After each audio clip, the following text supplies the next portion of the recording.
What we expect out of next gen. Games, features, and more.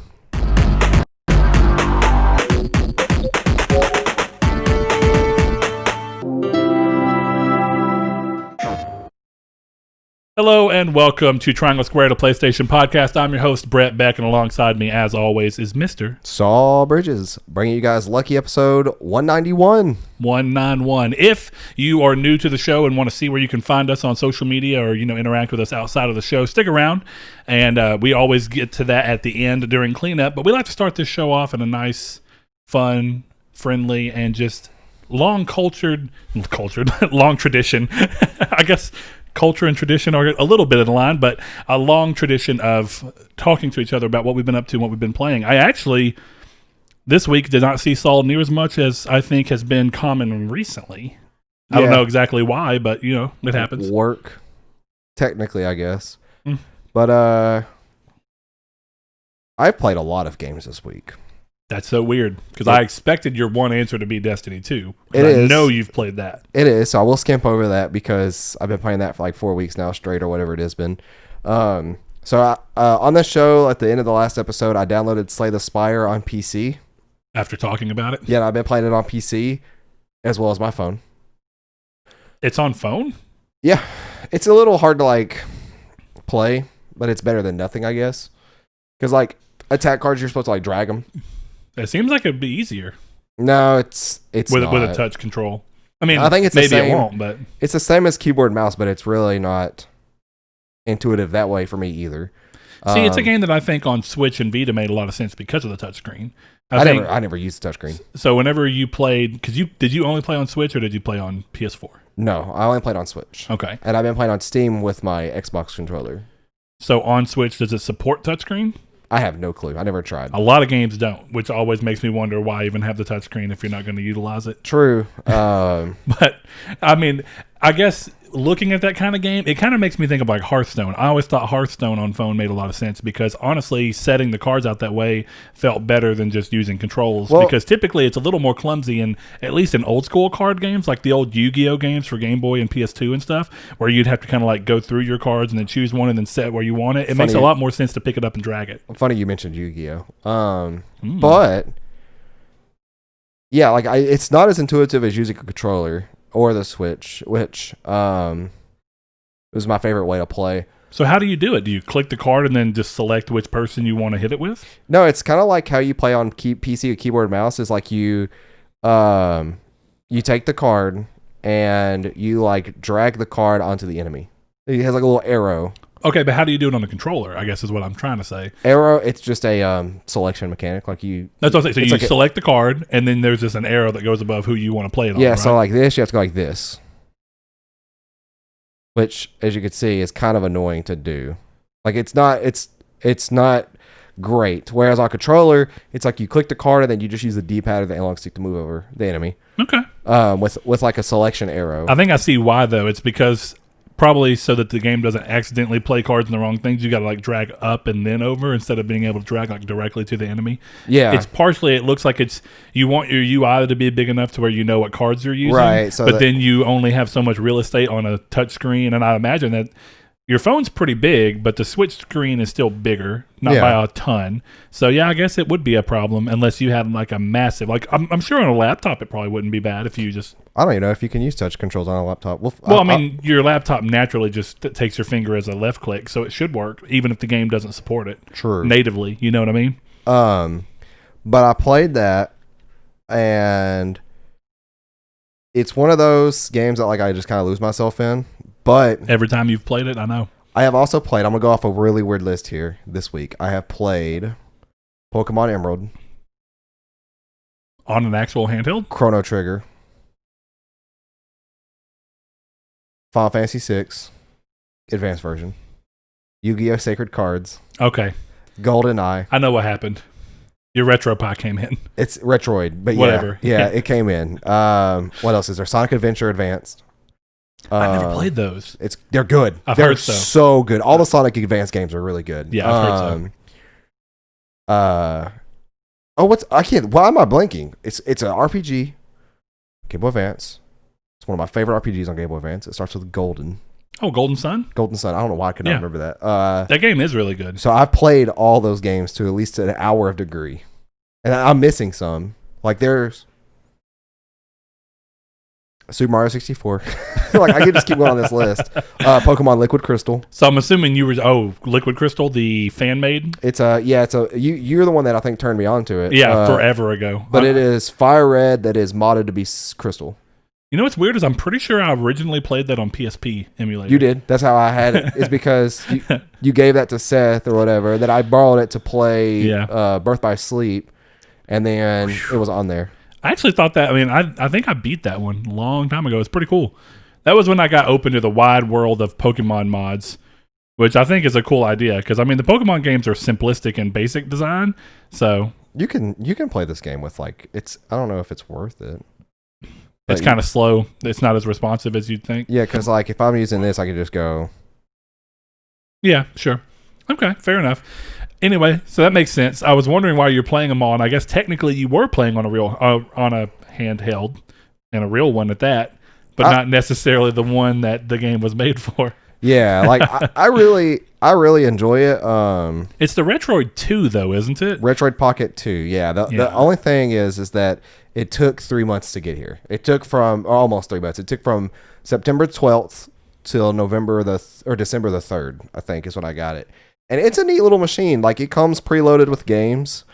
And then they have like a little store you could just go in and download games you want. But yeah, it's I should have taken this picture sideways, but it's a cool little machine.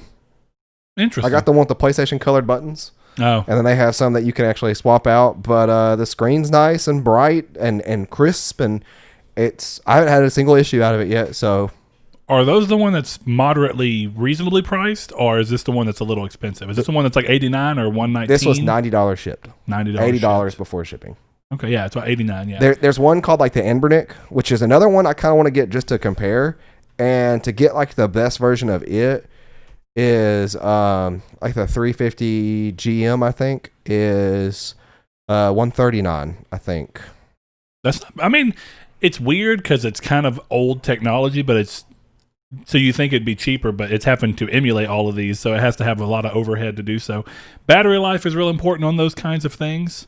Because, used to, I think that the reason that people flocked to the PSP was because it was a really big emulation powerhouse at the time. So when you can take a real official handheld and the Vita, now that it's there too, it's a great emulation powerhouse for the most part. It's not as good as PSP, sadly, though the ironic part is that a lot of people will take the PSP emulator that is actually somewhat built into because the Vita is natively supported by, I think, the CPU it's built in, but then the GPU stuff. Either way, the PSP parts are kind of in it, so you can download an emulator that's really just pulling from that side, and then you can emulate through the emulator. So you can run the Game Boy Advance emulator through the PSP emulator through the Vita. The Retroid Pocket 2 kind of works on that because you use a system called RetroArch. Yeah. And then you use RetroArch, use an emulator within an emulator to emulate the game in a way. And see, I thought RetroArch was just kind of like a suite of emulators pulled together into a single unit, but let me see if it's still the same price. Yeah, $80 shipped. The only thing compared to like the other one that I like is that you can tell like there's a lip down here at the bottom, like the speaker and the select home buttons. Mm-hmm. When I feel like they could have been up on the face somewhere because the Anbernic, I keep saying Anbernic, where your screen goes directly to the bottom of the device. Yes, like that. That looks like that'd be smaller, but this isn't super big. It's like this big, and it has like 4 triggers. It has the bumpers and then the actual triggers on them. Uses USB-C to charge. It's a really nice machine. This is not a dual analog stick though. That is one of those sliders. Yeah, which is I don't know if I'd ever use it because like I don't know what I'd be playing to use it. That would require a second analog stick. Yeah, because there's some 64 games that use it. I mean, is there? Because it wasn't a second analog stick on. And there's some PS1 games as well. Oh, but you had the C stick on the 64. You had the C buttons. Yeah, I guess that could be something it could use. But I don't know how it would emulate out those buttons, if it would just map those to the slider or... Let me tell you, GoldenEye is not aged well. GoldenEye is not aged well. But there was this great TikTok, and I don't have TikTok, but somebody ended up sharing it. Thankfully, you can watch it without having to have one. It's a guy who's booting up a Nintendo 64 easily probably like 40 years old. And he's like, oh, you don't know. And then you hear the GoldenEye music in the background. And then they kind of swoop the camera over and you see the little, the barrel going down to where you can see the guy walking and then he turns and shoots. Yeah. It was just, it was funny because there was a point in time, and I still think a lot of people have strong nostalgia for GoldenEye, to where when you see that, it is a little hard not to think back about all those great years of that, even though, I'm telling you, playing that game now, if you weren't just like the biggest fan to where you are blinded by nostalgia, that game does not hold up at all. Well, it's very frustrating to play. Yeah, like, because I have that game on Nintendo 64, and that should be, I guess, a disclaimer as well, is like, if you're going to listen to my advice, only emulate games you own, because that's, the legal aspect of it. And obviously I own all these games except for these ROM hacks. And, but yeah, it's one dimensional, like one plane aiming. Like you walk forward and aim left and right all with one stick, and then you hold a button, or you can actually toggle it to aim your reticules. It's not fun. But yeah, the reason I brought up the C stick though is I thought I remembered, and it's been a long time, but either Ocarina of Time, and if not Ocarina of Time, then Majora's Mask. Majora's Mask was the one that allowed you to control camera with a C stick, or you could do the thing where you'd click at the back and it would just kind of follow you. Yeah, I think if you touch the C stick or the C buttons, that it would break the camera and you could freely move it. But otherwise, it was... You couldn't do that on Nintendo 64. You could aim with it. You could aim on the new 3DS. You had... I know the new 3DS. I'm talking about the original. And even... I'm trying to think back at those. Because, you had the center analog stick. Then you had the C sticks over to the left side, right? The C buttons? Or those the ones on the right? The C buttons are on the right, but... I haven't held a Nintendo 64 controller in forever because they're an abomination. But the top three that you use are all your items. And then there is like one that you can click. I don't remember what button it is, but you can use it to adjust your camera angle. But I don't think I've ever used them. I think it's that I think you're right. I think you can hit down, the C down button, and it does the zoom in where you can just use the analog stick to free move. That's what it is. Camera. Yeah, you hit zoom in and it goes like to the back of your head and almost a first person kind of thing, and you can look up and down. Where it's stuff. You're just looking around. But the fact that they have the C buttons, which is very much in line with the idea of the C stick they ended up doing in the 64. I mean, that's 64, the GameCube. I'm pretty sure that there is a game that uses that as secondary camera. Kind of like how the PSP did with first-person shooters, where you would aim with the face buttons. So if you were going around a corner, you just hold square and it would just move. Kind of how the 3DS or the DS did. The DS, if you remember Retro Prime Hunter, you use the face buttons to use as an aiming stick. See, for some reason I thought... Was it set up both ways where you could aim with the touchpad and the stylus and move around, but you could also do the buttons? Yeah, you could. I don't know if you had to change it in settings, but like you could always... The stylus aiming was the best once you got used to it.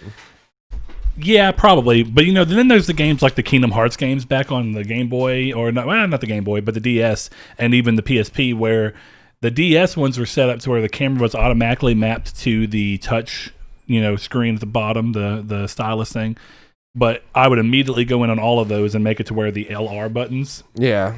And everybody hated the LR buttons for camera and PS2 for Kingdom Hearts 1, and rightfully so, because you had a second analog stick there, so why not? No point. But at the same time, the L and R are better than your alternatives sometimes. It's kind of like those Zelda games that they made for the DS that I don't think are inherently bad games, the ones that are sequels to Wind Waker. But Spirit Tracks and Phantom Hourglass, where you have to use the stylus to control Link, and that's terrible. I don't know why would anybody want to do that. Yeah. They were fun games, though. Or I say that. I didn't play Spirit Tracks at all. But Seth had Phantom Hourglass, and I played it when he had it. Some of the puzzles were really cool. Yeah. I just feel like it's weird to lock someone to that being the only way to play.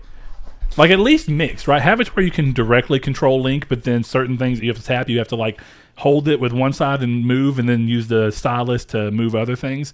There's plenty of ways you can utilize a touchscreen without making it to where the entire game has to have the touchscreen. That's a cardinal sin of gaming, I feel like, and that's where when people get mad that games are built entirely around a singular gimmick, if it's a gimmick that you don't like or just doesn't work right, then the game ends up falling flat. Like, I didn't play it, and I can't remember Little Deviants is what it was called. It was a Vita launch game. I didn't play it. Wasn't my type of game. But I'm pretty sure that you had to completely control the game with using the back touchpad to bounce people around, and then using the gyroscope to spin. I could clearly be wrong on that. I didn't play it, but the marketing made it seem as such. So I was like, I'll pass. I'm not going to play that. No, yeah, that sounds like garbage. See, or you can do the cool thing that like Little Big Planet Vita did, which was one of my favorite ones, where they used the touch screen and the touchpad in cool ways to where you control Sackboy as usual, but then you get to parts where you can see something that gives you a visual aid of, oh, you've got to poke this out and hold your finger there to create a platform for you to jump on, or you can touch the front and back screen and pull something up. There's a lot of cool ways that they work those things together without tying the whole game to it. Yeah. Because, I mean, yeah, you have that system. Why not? Though, that gets to that thing. If that game doesn't do well, you have very little options in taking that game off of there, depending on how built it was. I finally played Tearaway Unfolded, the PS4 version. And I remember you saying that Annie had played it. And I love the Vita version. They changed so much for the PS4 version because you had to. Yeah, no doubt. And I didn't like it as much. It looks great, and it wasn't terrible, but it lost some of its charm inherently. Like, it's trying to talk about this. It's a U, but, I was playing on PS5, so my camera wasn't hooked up. I wonder if I had my PS4 camera hooked up, if it would shine through. Because that was cool about the Vita. I downloaded the Tearaway on Vita for Kyrie to play it afterwards because she liked it. And she was freaking out and laughing and just having a good time about how it would show the sun and then you'd see your face from the camera in the sun. Yeah. And she thought that was cool. And I was like, it was part of the charm of that game. Like Teletubbies. Well, because there's a part of on PS5 when we were playing it backwards compatible, it's talking about the scraps that are coming down. And it's like, oh, they're invading from the used world. But you just see the sun and there's this open hole with light shining through and they're just coming in. I'm like, well, that's not near as fun as seeing your face and be like, oh, they're actually coming in from my world. Yeah. I don't know. What did you play this week? Because I came in and you were playing Demon Souls. Yeah, I actually started that again today. I had to take a break because I had to play Spider-Man for Spoiler Chats, which is up now for patrons. So go give that a listen. It will be up next Friday on all free services. So wait around if you're not a patron. And we hope you enjoyed that one. But I had to take a break from it, and then I'm still kind of chasing the 100 plat, and I need 2 of them.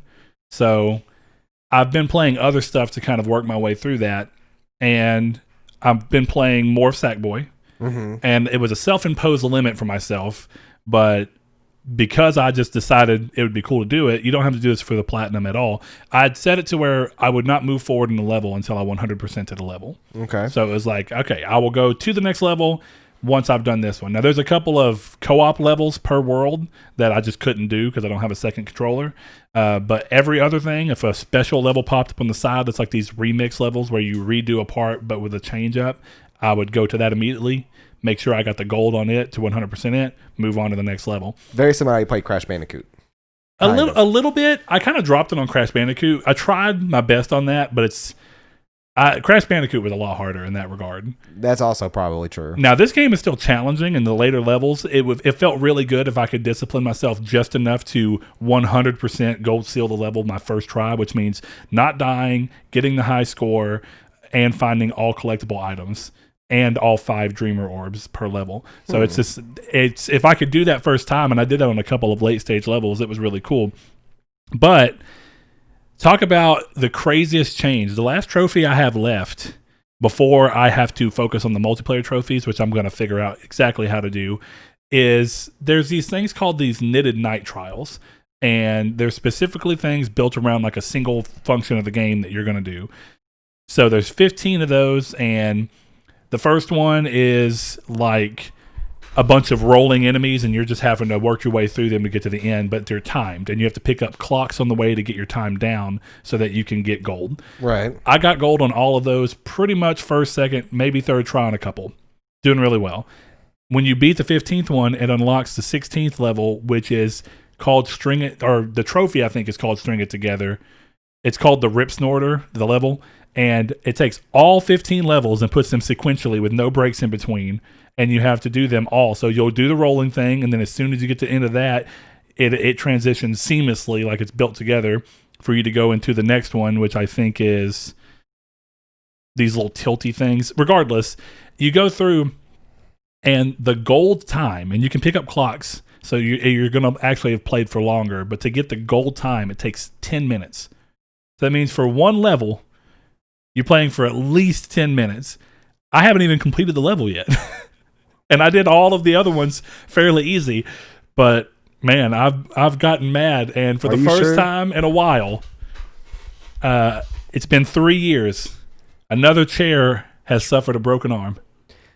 I noticed that when I sat down to play Demon's Souls. You did notice that, but you didn't say anything. I was like, "Yep, something happened here." It caught the fury. I was like, "Are you sure this isn't as hard as Crash was?" That's what's weird. Is like the game's definitely challenging, and sometimes like if I wouldn't go through, I'd be like, well, okay, I've already died, so I'm still going to focus on everything else. Then I'll do a run through where I don't have to focus on getting a score or anything. Just don't die until you get to the end. But this right here, this may be just as challenging as anything in Crash was. So it sounds like it, but it's going to piss me off because it's the only trophy besides multiplayer ones that's going to keep me from getting this platinum if I can't do this. I gotten halfway through. If you get hit twice, if you fall off the map at any point in time, which is pretty easy because a lot of them are built around that, immediate death. You got to restart. If you get hit twice throughout the entire run, you can mess up twice, and if you get hit a second time, you die. Why punish yourself like this?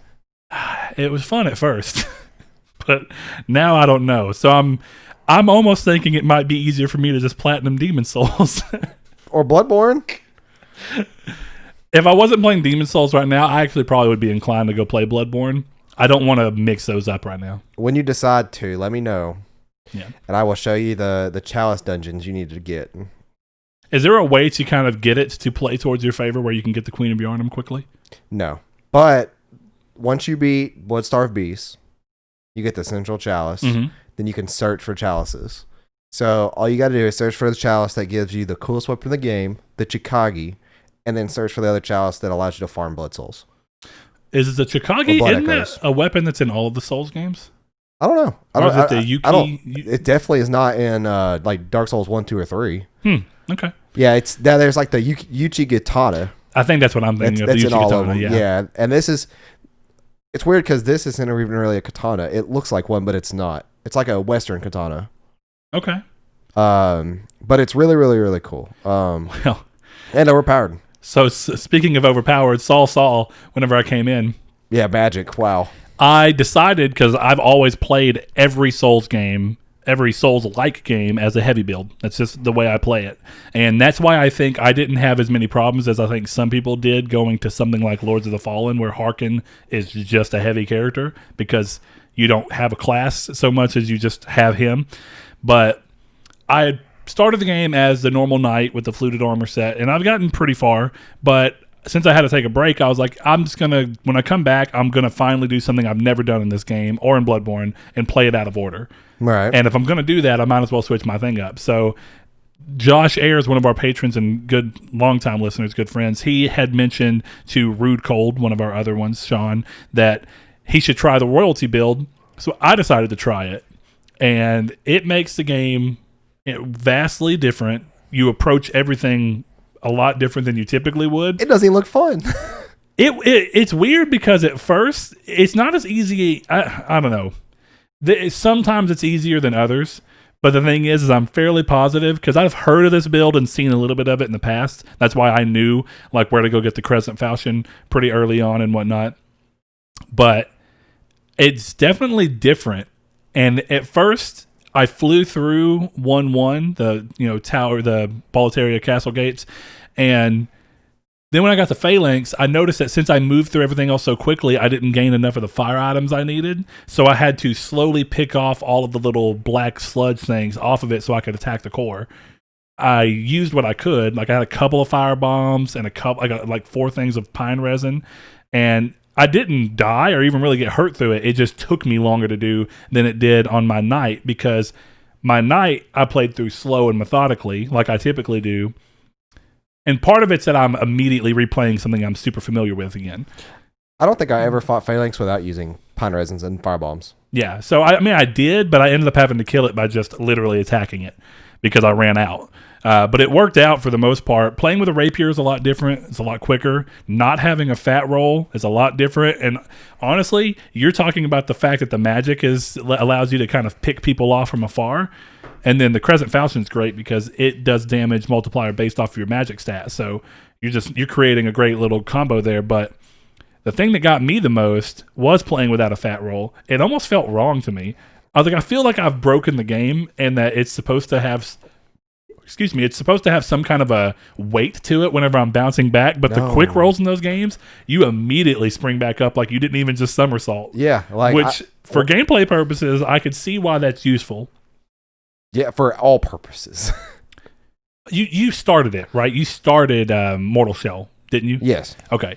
Mortal Shell was a lot more like what I usually play, though there was some lighter people, but it felt like I did whenever I played Mortal Shell without the shell. When you're doing the shellless run in Mortal Shell, but it feels more equal because when you don't have a shell on, if you get hit a single time, you're dead. So it feels like, well, you're super fast, but also if you get hit, you're done. Yeah, like it was heavy, but in a different way. In a way, for me. Mortal Shell. Yeah, yeah. It's weighted differently. I still think in replaying, in replaying Demon Souls now and the Dark Souls 3 not that long ago and playing all these different ones, as much as I like a lot of the different Souls-likes, definitely like Remnant from the Ashes because it takes the Souls-like idea and puts a gun to it, so it doesn't even have to be as good. It's just interesting by nature. It was kind of like that Immortals Unchained or whatever, which was also I played it at PSX. It was pretty cool at PSX. The Dark Souls of shooters, whatever it was called. Clearly early. Yeah. And it's very much, it was a lot like Mortal Shell with a gun. So I do kind of want to try that, but so far of all the ones I've played, Mortal Shell definitely nails the tone, vibe, and gameplay expectations of that while still doing something new and fresh. I like that. Can you put your catalyst in your left hand and then your falchion in your right? I think so. You need to do that because that's how I play battle mages in Dark Souls 3. Is that like, and it might be because this is why I thought it was boring. It's because the spell wasn't exactly spectacular. I'm sure you'll get better spells. This is the starting spell. Okay, so it's Soul Arrow. Okay, so you'll probably there's one that's very similar to it but does way more damage. Great Soul Arrow. I don't know. Hold on. What is it? Like I said, I've never done the magic build. I just remember when I used to work at GameStop when this game first came out.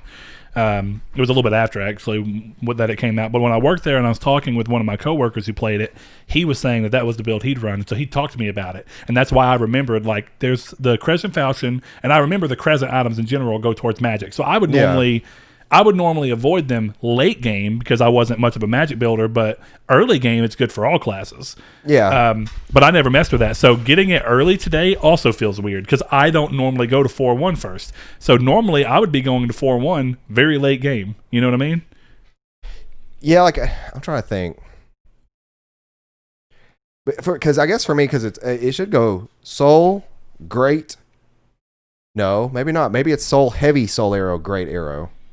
It's in all the games that way. It's I can't remember what it is though. I think Heavy just has a longer casting time, and they all do different magic consumptions. But that's something that for me, it'll probably get better by the end of it. But also, if you could definitely put your catalyst in your left hand and your sword, it'd be much different for me because I'd be casting, and then as they come close, I'd slash.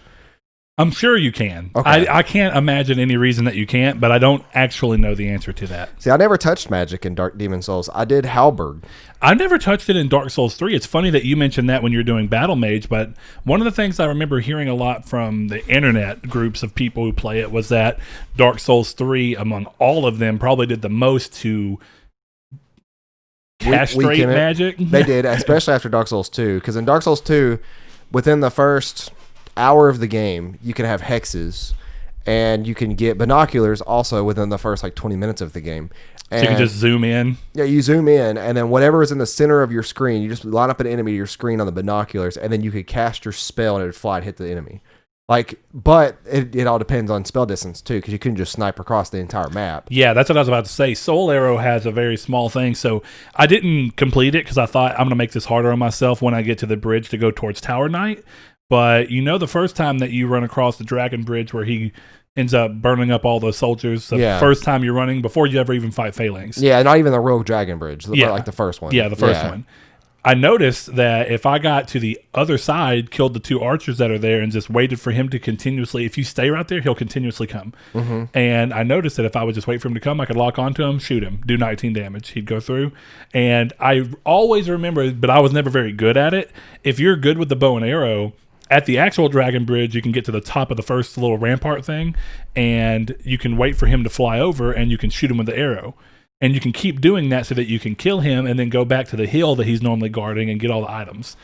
So I was like, you could technically do that with this build right here, but I'm fairly positive that would mean he would not be alive to later assist you on the bridge.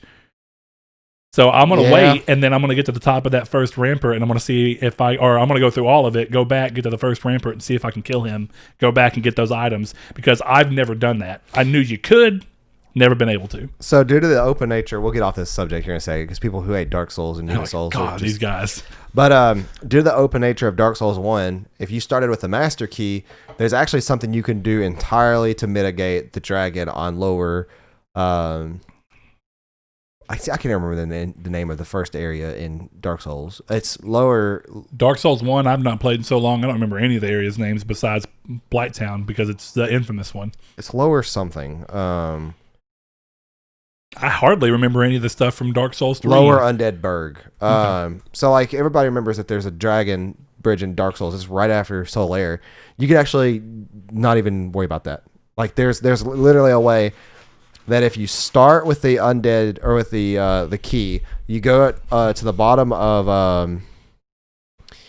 the I don't know why I can't remember locations of Dark Souls 1 for anything. Because you've replayed it recently. That's what's weird. I replayed it recently. I beat it at soul level 1 like within the past year. I've done so much in that game with a remaster, but I can't think of... I forgot you did soul level 1 run. That's cool. Yeah, it's super easy in Dark Souls 1. Super, super easy. You tried that soul level 1 run here. For Dark Souls 3. No, that was a speed run. Or that was a full play. Oh, was that not a soul level 1 run? No. You did level? Yeah, if I did the soul level 1 run here, I would have been stuck on Soul Ascender for 4 days like I was in real life. But I can't think of what it was called, but it's the lower ruins and the old Londo ruins or whatever it's called, the Londo ruins. You get down there, use the thief key to go out the door. You could pass Blighttown, go all the way down, eventually to the garden or whatever it's called, and then you could go up the tower where Havel is, and you will be at the Taurus Demon's boss fight. And you never triggered the dragon at Lower Undead Burg, so then you could just run across the bridge and he's never there. It isn't until I think you sleep at the bonfire, you rest at the bonfire, that he appears. See, that's one of the cool things about these games, but since I don't typically replay them, I don't ever find these things out. Yeah. But I remembered because Demon Souls is the one I've replayed the most. Actually, it's not lower. And still, I've only beaten it a single time, and Bloodborne, I've only beaten it a single time, but I've replayed it a few times. And those are the two where I started realizing a lot of that stuff was there. I remember in the old Demon Souls, because there was all sorts of little things where I was like, oh, if you do this, this happens. Like that game, these games are all about cause and effect. Like the fact that you can attack NPCs, I always thought was wild. Because, most games, it's like, well, it's an NPC. They're just there.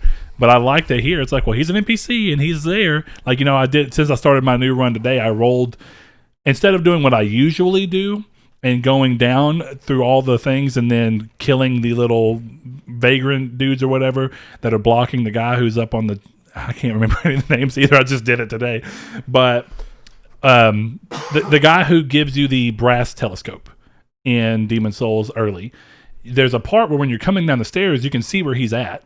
And if you're on the stairs and you roll over, you can actually get to him. Isn't he the one that's up on like a platform? Yeah, I remember there's dredgelings or whatever they're called down below him. Yeah. And you're above him the first time you see him, but normally you work your way down and then he yells to you from across that if you'll beat the dredgelings, he'll, it'd be great assistance or whatever.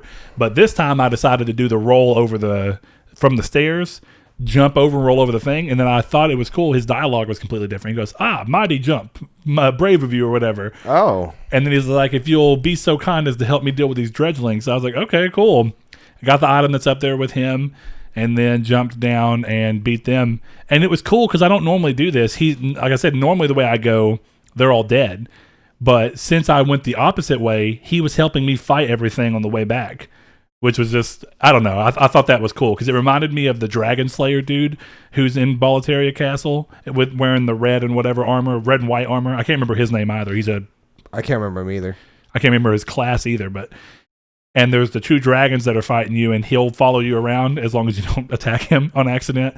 I made the mistake when me and Seth were playing originally of attacking him on accident, and then he aggroed me forever.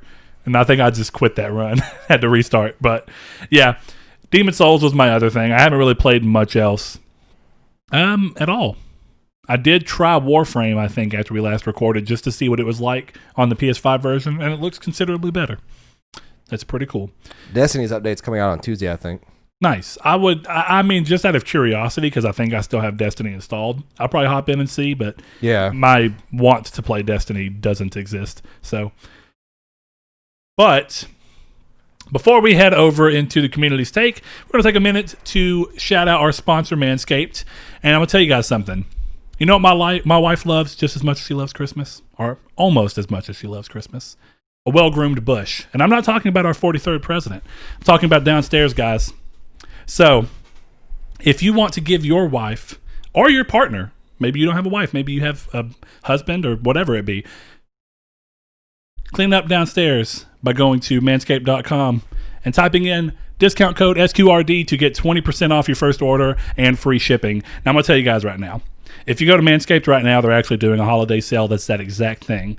But if you're going there anyway, why not just use that code and help your boys out in the show? Yeah, I mean, pick up a pair of boxers and a t-shirt. Honestly, if you just make one choice this year, get a new pair of boxers from them, because I'm telling you right now, somebody who works in a somewhat environment-rich environment, environment-rich, you don't want a swampy butt and stuff like that. And I found that these have helped great with that, as well as the ball toner and the ball deodorant. So yeah, say it like they do.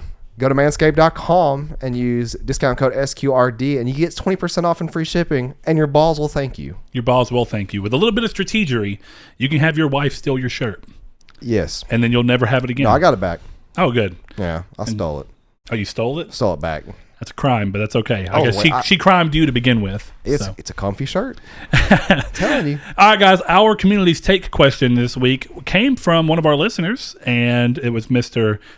excuse me, Matt Green. He says, what's been your favorite game you've gotten from PS Plus so far on PS4? And if I remember correctly, he answered over here. He said, some of my favorite PS Plus memories came from Broforce with Sean One Neo, one of our other patrons and friends, just like Matt is. So Broforce, Velocity 2X, always find myself going back to it when I'm waiting for something to download. Or 3, Injustice, I love the story to it.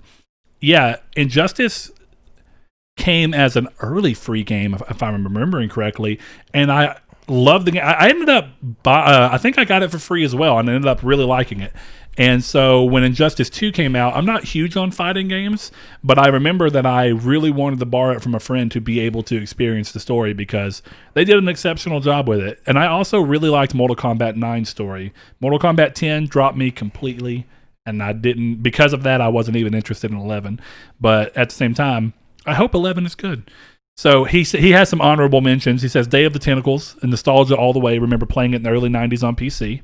I platinumed that game the Yeah. day it came out, because that's a super fun game. The day it came out on PS Plus. Yeah, I remember that because it was toward the end of you being like, oh, I'm going to platinum stuff. Yeah, like it was at the end of my trophy hunting career, and I looked at the trophies for it. I'm like, there's no missable trophies, and it turns out there is. And thankfully, I paid attention to it towards the end of the game. It's a short game. It's like a 4-hour game, maybe if that. Isn't the other game that they did as well at that time, because that was a Tim Schafer game. Yeah. What is that other one where it's like the motorcycle guy? It's killing me, but it's a very similar type of game. I know what it is. I just can't think of the title. I've never played either of them, but I remember when I was a kid, we didn't have a computer for a long time. So I remember seeing people playing it and talking about it, but I just had no clue what to do because couldn't.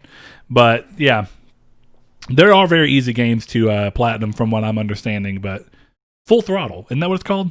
Yeah, it is. Yeah. I always think of the energy drink. Anyway, he says, Life is Strange, first time I played this type of game and I was hooked on the story, so I'm assuming he means like an episodic style game. That is a really good game. And then Batman/Borderlands Telltale games. I didn't realize Batman was a free one, but now that you mention it, I'd already owned it, so that's why I didn't get it. The Borderlands one was a huge surprise to me. I had very low expectations, and it was actually Saul that got me to play it. It's a good game. It was a good game. I just don't normally care for Borderlands all that much. So I thought, how do you I didn't play Minecraft either, but it was when they did Minecraft story mode, I remember thinking, why do you make a story in Minecraft? See, goes to show you can make a good story in anything if you just have people that care. Never mind, I'm not going to say anything else about the matter. Okay, then. You know, the Telltale story in general is just rough.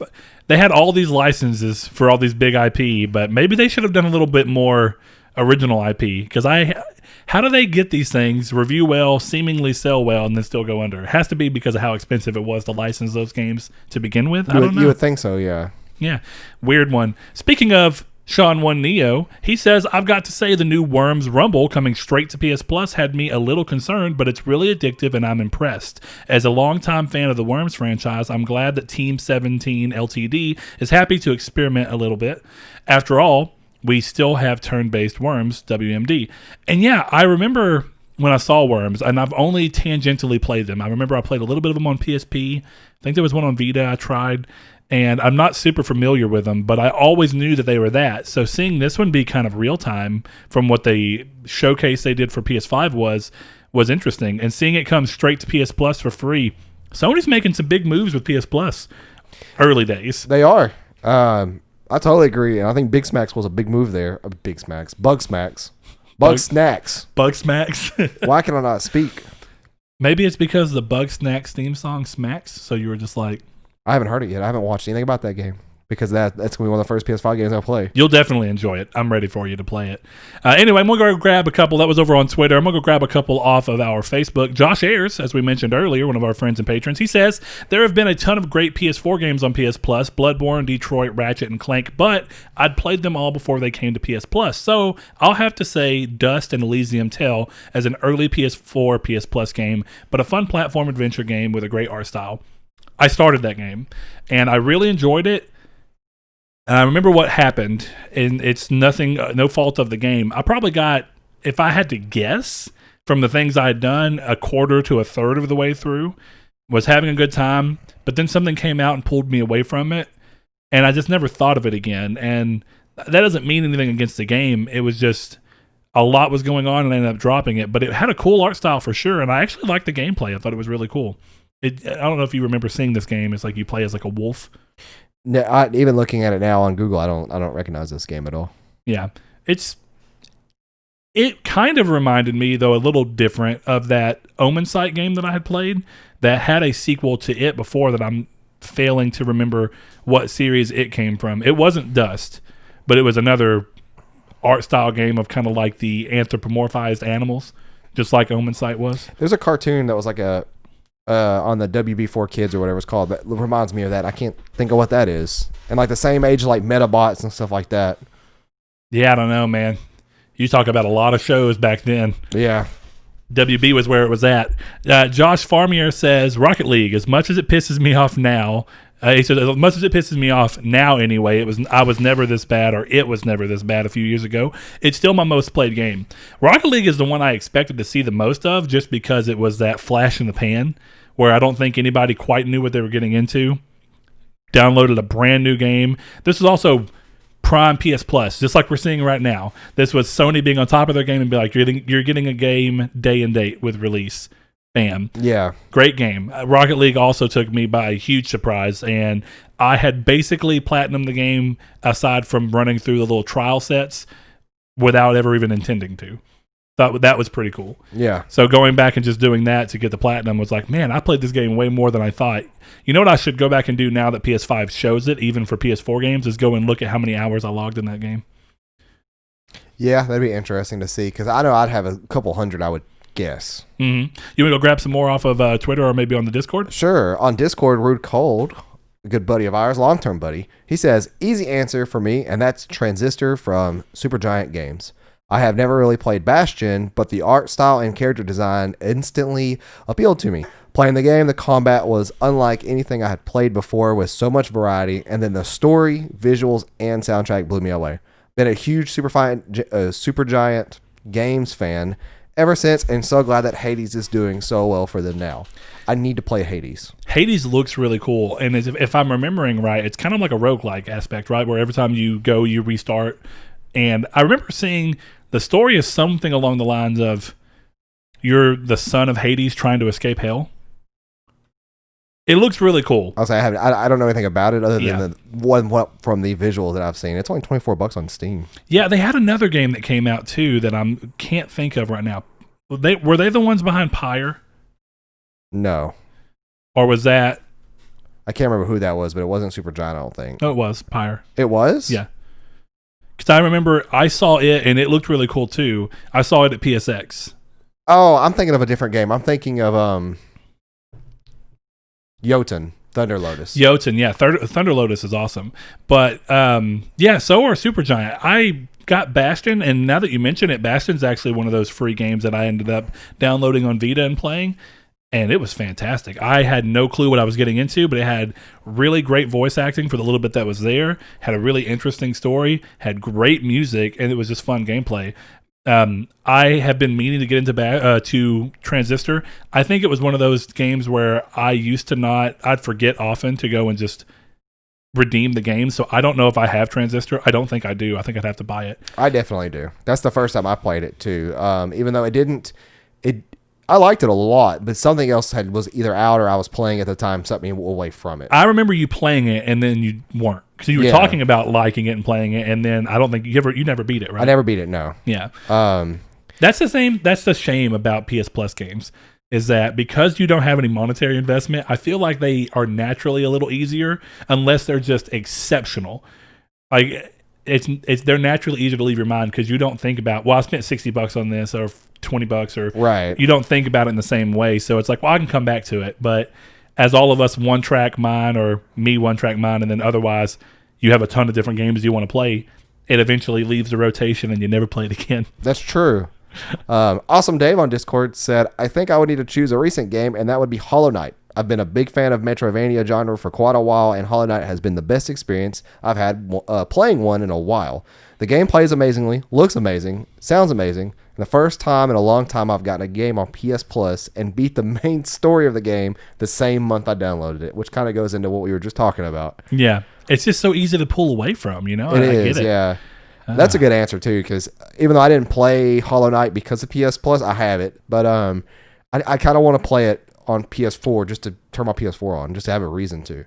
Hollow Knight is, as we talked about on Game of the Generation thing, Hollow Knight is one of those pleasant surprises where something about it struck me as soon as I visually saw it. I didn't even see it in motion. I just saw it and thought, that's a really cool art style. Yeah. And seeing, it's a Switch game, and I was like, darn. Because I knew, like, from the art style or from the picture it showed, you can tell it's most likely a Metroidvania. Mm-hmm. It's a 2D one, and it has a really cool art style. I didn't know anything else about it, but everything else just comes together to make such a great game. I'm glad you enjoyed it, Dave. That was really cool. And last one on Discord, we have Zach Saul. He says, my favorite game that I didn't think I would like, but have since loved and have collected every physical version and remastered versions of, is Yakuza Kiwami.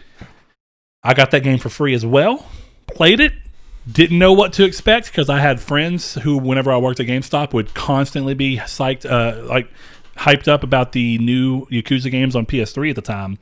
And I was worried. Got into it, played it, loved it. Now, this is where the disappointment comes in for me. I tried playing Yakuza 0. I don't know what it was. I think I expected it to be more like Kiwami, and it was kind of weird that it was like partially everything in real time, partially some of the things being read, and I don't know. It didn't click with me.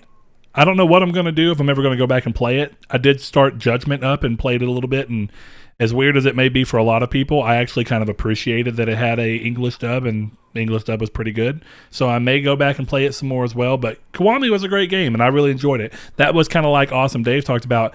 I started it and played nothing but it the entire time, and it didn't drop my attention at all. And I thought that was really good. I didn't have a lot going on at the time, so that was kind of part of it, but I'm glad that it happened that way. I'm going to grab one more from over on Twitter. We got a couple over there. Mr. Dennis, Kevin Bacon Bits, one of our patrons, he says, hands down, Resogun. One of PlayStation's best games, still play it to this day and have it on my PS5. I am fairly positive that we're going to see something, as we know that Housemarque is working on a new game for PS5, but this is one of those things where it's a lot like Insomniac and all these other developers where I would really not be surprised at all. I'd actually be more surprised if we go this whole generation and this doesn't happen. I think Housemarque will end up being acquired by Sony. It's just, Michael Miller says Resogun or Rocket League personally. So, I mean, those are games that people go through a lot. People mention Bloodborne, but like a lot of people say they owned it by the time it came to the service. So it was just kind of a, hey, it's cool to have it. Like for me, it was cool to have it back because my Bloodborne disc didn't work for some reason. Like you could put it in, but it wouldn't load. And it wouldn't install correctly, so the game just didn't work. But getting it on PS Plus, I had it again. Yay! Did they ever give out Monster Hunter? Wait, I'm so confused. Monster Hunter World is a part of the PlayStation Plus collection for PS5. No, this website's just dumb. I was going through to look and see what Yakuza game I downloaded, and it was Kiwami. Mm-hmm. And then it says, and it took me all the way back to the top. It said Monster Hunter World Iceborne. And I'm like, I don't have Iceborne, so why does it say Iceborne? Then I clicked on it, and it's like, nope, just Monster Hunter World. That was partially how they did it. They rebranded Monster Hunter World as Iceborne. So even though I have the disc in there, when I put it in, it says Monster Hunter World Iceborne. I don't really know why, because that's not what I own. Maybe it is going like a traditional MMO, because like technically, it's somewhere down here at the bottom. Final Fantasy 14 does that in a similar way. At least I think it does, where it's like now it's no longer a Realm Reborn, it's whatever the current expansion is. Yeah, I think you're right. For a long time, it was Shadowbringers or whatever it was called. Maybe not. I think it still is. I don't know if they have a new expansion come out or not. So I don't know. Is it like a weird thing where they always go to the one that's the most important? Oh, well. So what is your favorite game of PS Plus? And since a lot of the people did it, and I assume this is kind of how you picked anyways, one that you bought on PS Plus that is like you never had before or played before. Yeah. In my mind, I've been thinking, but I think just like Josh Farmier, I think it ends up being Rocket League. I don't think any other game that I got for free that I did there kept my attention that long, wowed me, didn't anticipate any of it. I mean, Kiwami's a good second runner-up because there's been plenty of games that I'll play and be like, oh, I'm really glad I played that. Then there's other games I get where I'm probably going to hurt somebody's feelings here. I'm not trying to, but I played Mad Max, which we got for free. Oh, yeah. And it was really cool, but it had the Ubisoft game problem where it's just a big map full of stuff that is supposed to be interesting, but really isn't. So I felt like I was constantly having to do a bunch of other stuff to actually try and play the interesting story, which was interesting, but it ended up being that I played for like 20 to 25 hours, which I felt like should have been the runtime of the game. And instead, I wasn't done with the story yet because there's all this other stuff to do. And at the time, I was doing it as part of the PS Plus pals thing too. Yeah. We were playing it that way. And it just lost my attention. And I think I ended up playing it where I was trying to do some of the side content and normal open world stuff just to do it. And I actually think I ended up pulling myself out of it because of that. My ideal way to play it would have just been to play as much as possible doing just the story. But I'm going to say Rocket League. See, mine's Tales of the Borderlands. And that's why I said I'm going to quit talking about it right now. Okay. Because I didn't expect it to be not only funny, but like sad. Like at the end of the game where, spoilers for Tales of the Borderlands, when Scooter dies, he's like, catch a ride. And he's like crying. I'm like, I was laughing, but at the same time, I like had a tear roll down. I was like, that's sad. I think Infamous First Light's also. I came back way later, so I almost don't think of it in that regard, but I did get it as a PS Plus game, and it was really good. Yeah, so, obviously I would say Bloodborne, but that doesn't count. Yeah, I bought it way beforehand. No, trust me, I feel you. I was going to come let you see this because I know that you're not on Facebook, you don't have one, so you don't get to see this stuff. But one of our newer listeners, or actually I think he's been listening for a while, but he's started reaching out and interacting with us. He said, it's Barry J. Rogers. He said, just wanted to give a shout out to this group /podcast. I've always played video games, but in the past 5 years, I've been a Madden and Call of Duty only guy, and listening to this podcast made me realize how much I was missing out on what my PlayStation could do. Too long did not read. Thank you for getting me back into gaming with other games than basic bro games. He's currently playing Assassin's Creed Valhalla on PS5, and he's having a blast. And I talked to him a little bit more. He says he's going to try God of War next because what we were talking about on the thing. But this one was pretty cool too. Kyle Grimm, one of our newer people that's been interacting, he joined the Facebook group. And I like what he put here. He says he's played a variety of games with his time being limited, so until he's off of work in the winter, He plays a lot of games through Brett and Saul in a way. So he was telling him that hearing their experiences and commentary on the games paint a good picture of what to expect. I'm real excited to get into this large library of games I've picked up over the last few months and go all in on them. I hope you're enjoying Assassin's Creed as much as I have so far. I just thought it was cool. Yeah. And it's kind of like, that's the cool thing about when I used to listen to podcasts for gaming. I tried not to now so that we just don't bleed together and end up having a similar product. I like to know that what we're talking about and what we're thinking about is just us. And it's personal because for me, almost talking about certain things like a month ago, or maybe like a month and a half ago, we were talking about Nier and just talking about it and hearing you talk about it and the conversation motivated me. Like, I want to play this game again so bad because of how fun this conversation is. And that's when I thought, I was like, well, I probably should if it's a game of the year contender anyways. And that's kind of what led me in there. And there's oftentimes, like just last week, I was talking about how fun Slay the Spire was. And that motivated me to just go buy it off Steam. Just right then and there. Yeah. For anybody who doesn't know or doesn't watch, he was playing it while we were recording last week. No, I wasn't. Hold on. You're lying.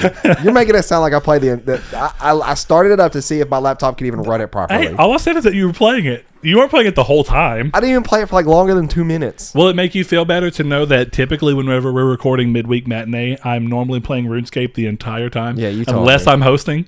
Even then, I think that unless it's obviously brought attention to, I could be playing Slay the Spire right now and you would never know. I know. That's my point. Like, I wasn't putting anything against you, buddy. Yeah.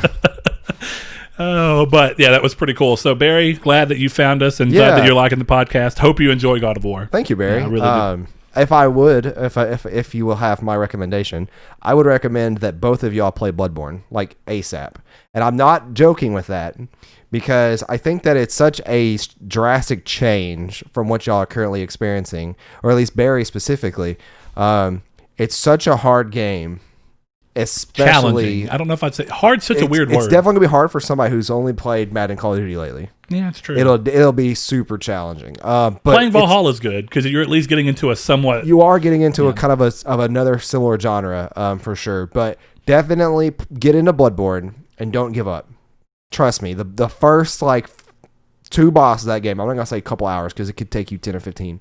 But the first 2 bosses of that game are so hard when you first started playing. And feel free to hit me up in Discord because I don't mind helping people out with how you should level up, like what stats you need to pick, whatever, and have no critique or judgment on yourself for going to like YouTube and looking up a guide and like telling you like, hey, you put stats into this, because these games ultimately are so freeform that you can do that. And it's not like you're breaking the game. And it's not like you're spoiling yourself. I will say, though, don't go watch a walkthrough as you play. Don't read a walkthrough before you play. Get help. Soak it in. Yeah, get help as you need it. But don't like go look up what the next boss is. Or don't go look up like what the next area layout is. Don't go do any of that. And honestly, if I was you, I would read guides so that you can see like what your stats should be. Because nowadays, the game is so old, people don't care about spoiling it. And that goes for any of the Dark Souls games or Bloodborne. So yeah, definitely if you want somebody who won't spoil it, but I can give you, and this goes for the entire Soulsborne series, I can give you tips on how to get around areas and tips in terms of stat and character development without giving anything away. Like I can even give you like easy farming spots for where you're at or something. I say, and there's not really farming in those games, but. And in the Discord, we have a Soulsborne chat, so you can probably hit them up there and talk with them there. And we have other people that are big fans of the series, so a lot of people can help you in that regard. Yeah, if you do decide to play it. And I'd say that my last thing there, personally, is I agree with Saul. Experience the game naturally, and then when you get to a spot, if you know that you just can't get through it, I personally find no shame in knowing that you have to have help. I've helped a number of my friends get through Father Gascoigne, or Gascoigne, whatever we finally landed on. Gascoigne. But I've helped a number of my friends get through him because he's really hard, and he's the actual first required boss. Actually, he's not. Cleric Beast is technically the first boss. First boss, but you don't have to beat him. He's completely optional. Cleric Beast? Yeah. True, yeah. That's what I mean. So to continue, you have to go through. I recommend, and he's hard. I recommend anybody who plays that game first. There's 2 bosses in the first area. One's named Father Gascoigne, one's Cleric Beast. Go find Cleric Beast and kill it first. It's hard as Father Gascoigne in some parts. Go to that boss first. And don't be okay. Here's something else in a very quick last tip. There's 2 things that I want you to be ashamed of in those games. Yes, enemies chase you. Don't don't be mad that you have to or don't feel the need like you can't run past things, because you can. You absolutely can. That's how I got the platinum in Mortal Shell. They'll chase you, but just run past them. If they often put enemies in front of boss gates. Don't feel like you have to go kill all the enemies to go back into the boss gate. Just run to the boss gate if you can. And number 2 is there are plenty of glitches in this game, like duplication glitches and stuff like that have survived, as they're no longer updating the game anymore. If you feel like you want to go do that and get to level 600, then go through the game and play it, it'll be easy, but it's still a game worth experiencing. And it still will be challenging. Just because it's easy doesn't mean you don't have to try. Yeah, like I'm telling you right now, even what I do using this chalice dungeon, where I literally take 12 steps forward and I get 80,000 blood echoes, and then I walk back, or I use the hunter's charm or whatever it's called to go back to the lamp, and then I just keep doing that over and over again. Even using that and even getting my blood level up to I don't ever go past 120 or 140. I always do 25 skill, 50 blood tinge, and I think 40 health and 40 endurance or something like that. Does that game have soft caps like all the other ones do? It does, yeah. I figured. There's a couple of things that don't scale with those. But anyways, reach out to me on Discord in our Soulsborne chat if you really want help. But I recommend anybody playing. I recommend Bloodborne entirely the first Souls game you ever play. People will say start with Dark Souls. If you really want that kind of aesthetic, go for it. But if you want to get into the series, start with Bloodborne or Demon Souls if you have a PS5. That's it. If you have PS5, Demon Souls is also I won't be able to help way. you out with that one as much, because I've played that one once and it was 10 years ago. So I could help you out with it in about a month, but not right now. All right. Into the main topic. The main topic for today is a very simple one. And that's why we're not having news. If you normally come to this show for news, don't fear. It's going to come back. Right now, we're kind of just rolling through, which I think is a little bit better for all of our schedules and stuff, to have these dedicated episodes where we talk about kind of a single thing until we're ready, and do something with a slight change of pace at the end of the year. And then we'll get back to the news-heavy stuff probably late December or January. Yeah, it'll probably be episode 193 that the news will be back, because 192 will be our game of the year, which is next week's, and then I would think that going forward it'll be back in January. We'll just say early January sometime. Yeah. So we're going to talk about, and we kind of hinted at it when we talked about the retrospect of the last gen consoles and things that happened, things that we liked, things that we didn't. But it's more of looking forward at what we want from this gen, and pretty much any sense of the word. What do we want in games? What do we want in studio acquisitions or not? Do we want to see a company move towards a specific direction? So we're kind of going to open up the chat on that, and then I think we're going to leave the community's take question to be kind of open to you. What do you want out of PS5 or Xbox Series X, Series X, or even at this point, technically, Switch, which is part of this generation. As weird as that always is to say. Yep. It's just every Nintendo product is part of every generation. They're omni-generational. I guess so. The Wii U is part of this generation. When you think of the Wii U being part of the PS4 gen, yeah, it's that doesn't even register. Uh-huh. At least the Switch being graphically pretty similar to the Wii U, but having the handheld function, you can be okay, well, we'll consider it part of next gen, but at least it's doing something unique. The Wii U technically was unique. It just, yeah, it's weird. Weird time. So yeah, we're going to be talking about, what is this, 9th gen consoles now? I think so, yeah. It's either 8th or 9th. 8th gen was PS4, so yeah. So yeah, 9th gen. 9th gen. We're going to be talking about that. Saul, I'm going to start with you, because I'm curious to see the things that matter to you first, because typically you play games a lot differently than I do, I find. Well, for me, this topic might be a little different on my end of things, because I don't really care, nor have I attempted to make a guess at any kind of studio acquisitions. Oh, yeah, sure. Stuff like that. For me, it's more of what I hope to see in terms of ease of use, practices that are changed, any kind of stuff like that. I might squeeze a game out here, but realistically, the game I wanted the most was Bloodborne Remade. Demon Souls Remade, and we got that. And I'm not entirely sure, we know Elden Ring's coming, so I don't really know of any games I want from this coming up generation that I think will just knock my socks off. So for me, Bloodborne 2.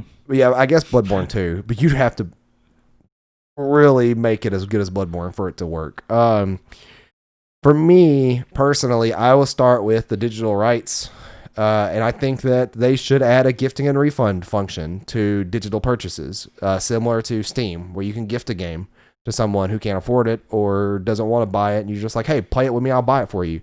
Or the refund option, they need to figure out a true refund option, not this crap they have now, where if it's downloaded, you automatically are disqualified. Yeah. It needs to be like... That's specifically a PlayStation problem. Thankfully, Xbox has figured this one out. Yeah, and they can do stuff like, if it's an indie game that they have people's times clocked for these games. Figure out, like, for even if you have to do it by like an indie game basis and say like 20 minutes or less of game played, you can refund it, because I'm sure there are games you can buy and beat on the PlayStation Store for 20 minutes. But they're far and few in between, and they're what, $1 or $2? Well, it depends. I mean, you have games like Gone Home, which I think is like typically around $8 to $12. That's can be beat in like 10 minutes, something like that. It's very quick. That's one of those like fake endings, though, isn't it? No, it's like it's one of those games that's meant to be like normal puzzle telling, or storytelling, but with like kind of puzzles while you're trying to figure it out. Like, I don't know that you ever played it, but it was really cool. I never played it. Or not Gone Home, I'm sorry, but there's a game that I think I at least talked to you about, where like you download a game, but when you open it, it's like you're going through someone else's phone. I told you about that. Maybe that's what it is. Yeah. Okay, sorry. I can't think what that game's called, but yeah, I told you about that. Okay, yeah. But I know that someone told me about it. Yeah. It must have been you. It was a good game. It was good. It's fun. But my point being is that if you know exactly what you're supposed to do there, you can fly through that. The fun of that is you don't really know what to do. So a game like Gone Home, for example, right? And this is speaking to your ability for things to be abused, is that if you are just trying to get Gone Home to get like 100%, I don't think it has a platinum. But if you just want to run through and grab all the trophies, you can follow a guide, download it, and then go. Tacoma, I think, is a very similar game that you can do in like an hour. So when you have those types of games, there does need to be a limit to where Steam and Xbox's thing is normally 2 hours, right? 2 hours on Steam. I don't know what it is on Xbox. I think Xbox copied Steam in the long run. Yeah. I mean, when you really think about it, you can download Gone Home on Steam. Gone Home on Steam is probably the exact same. Like, I wonder how much it costs. But like, if they don't have an issue with people doing this, or if the issue is very not widespread, then why would it be an issue on PlayStation side of things? It's still $15 on Steam. And if I could buy this game right now and then do the quick ending thing and then refund it, first of all, like, you're not even experiencing the full game, so it's almost next to no reason to do so. Oh, it's true, but I just don't think that if you can try your best to keep it, I think it would be cool that if there's a reasonable thing where you can look and be like, you are trying to refund a game that you played 20 minutes of. Okay, well, maybe you can get it in 10 minutes. Most people are going to not be able to do anything with that, but it's fine. Maybe it would be really cool, and I don't see any reason why not, that they can't look at your trophies. If you go to refund a game, but you've earned all the trophies or most of the trophies, I'd say, you don't get it, A normal lost phone. I was about to say, something lost phone. I remember that much. But is it made by the people? It just has echoes of Gone Home. Okay. Yeah. But like there has to be some kind of middle ground that Sony can get, and they tried, but they fell flat because the fact that you can't have the game downloaded. Well, that's stupid, because if you pre-order a game and you can download it, you still haven't played the game. Yeah. So if I want to cancel and refund my pre-order, I can't because I downloaded it, but it's locked. I can't play it yet. Yeah. It doesn't make sense. So yeah, I certainly think, and even then, right? I think it comes to the thing of where if you buy a game, you download it, but you don't play it, but then you see something or something happens where you're like, I don't really need to play this right now. I'm not going to play it. I haven't touched it. Haven't done anything to it. Yeah. Even if you've downloaded it, I think it should at least, if you want to try and have a middle ground, Sony, your bare minimum middle ground should be if the game has just not been played. Yeah. Ideally, something going along the hours of the lines of the 2 hour thing would be nice, but I understand that there's a lot of potential for abuse, definitely with trophy hunters. So you have to find the line. Even if it's 20 minutes, if you've played a game for more than 20 minutes, you get into that thing too. Though some games you don't play until 20 minutes in. But, a system level feature that could be done is for you to make it to where developers can put a timer in that starts without you knowing, where it doesn't start counting game time for refund purposes until you're actually playing the game. Yeah. Or Sony can make it so that, or maybe they can't, I don't know, but it'd be cool. If you refund a game that you played, they take all the trophies you earned back from it.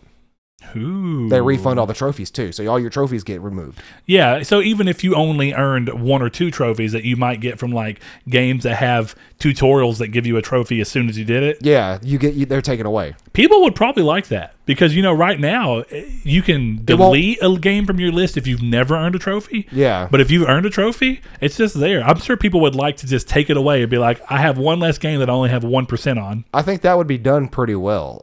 Yeah, that would be cool. And then it would stop people. Yeah, that's a good thing too. That's probably the easiest thing. It would stop trophy hunters from just buying a game that costs, like what was that one puzzle game? The 1,000 most rated or something.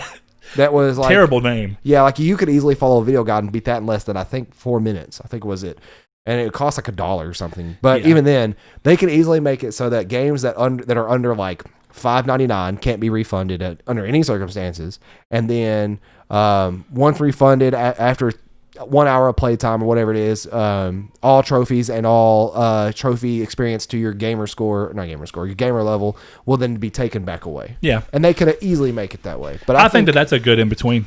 But they came in super strong with the digital console, and they sold so much of the digital console. And as we saw from numbers last gen, or this gen, I guess, PS4 gen, I don't know, digital gamers are up on the rise. Like they are very prominent, and the digital sales are ridiculous. But in order to keep that momentum going and to keep this to be a more viable service for digital people, there needs to be some form of refund system. And obviously I'm not the professional to put that in there or to say what it should be, but I think that it could be done very well and stop people from abusing the system, even though that requires you to get a PSN ban or something if you constantly abuse it, because that happens on Steam. If you just go through and refund like 10 Steam games in a row or something, I think that you actually get emailed by Steam and they're like, are you just buying games to test out your system? Like, what's going on? Like, I think they actually investigate why you're buying and refunding games. If nothing else, even if it's a soft ban the first time, to be like, hey, we're aware of what you're doing. Stop. And the funny thing about this is that if they ban you from buying games, if you have a digital only console, you're done. You take those threats seriously. So while we're on the topic of digital rights, and it's not something new, if you've listened to the show for a while, you've heard me talk about it, but I just would be remiss because when we're talking about digital only systems, my biggest fear about them all, and it's not even really a fear, it's just my biggest hang up with them, is like when they first announced the Xbox One S all digital, I thought, this is the same problem I have with the now all-digital PlayStation 5 and the Xbox Series S.